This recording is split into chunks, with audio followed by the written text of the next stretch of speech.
എങ്ങനെയാ പ്രാർത്ഥിക്കുക? പ്രാർത്ഥിക്കുന്നോ? ഇത് അങ്ങോട്ട് നോക്കി കണ്ണടച്ച് നിൽക്കണം. 15 മിനിറ്റ് കണ്ണ് തുറക്കാൻ പാടില്ല. 15 മിനിറ്റ് കഴിയുമ്പോ ഇനി തുറ എന്നൊരു ശബ്ദം കേൾക്കും.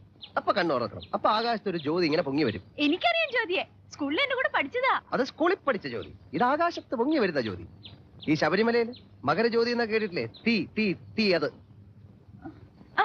ജ്യോതി വന്നിട്ട് ആ ജ്യോതിയോട് നമ്മൾ എന്ത് പ്രാർത്ഥിച്ചാലും അപ്പൊ നടക്കും. ഇപ്പൊ ഈ കുന്നു മുഴുവൻ പൂക്കളാകട്ടെ എന്ന് പറഞ്ഞാൽ പൂക്കളാകും. ഓറഞ്ച് ആകട്ടെ എന്ന് പറഞ്ഞാൽ ഓറഞ്ച് ആകും. ഐസ്ക്രീം ആകട്ടെ എന്ന് പറഞ്ഞാൽ ആകും. ചോക്ലേറ്റ് ഐസ്ക്രീം ആകും. പക്ഷെ പ്രാർത്ഥിക്കുന്നത് വൃത്തിയായിട്ട് പ്രാർത്ഥിക്കണം.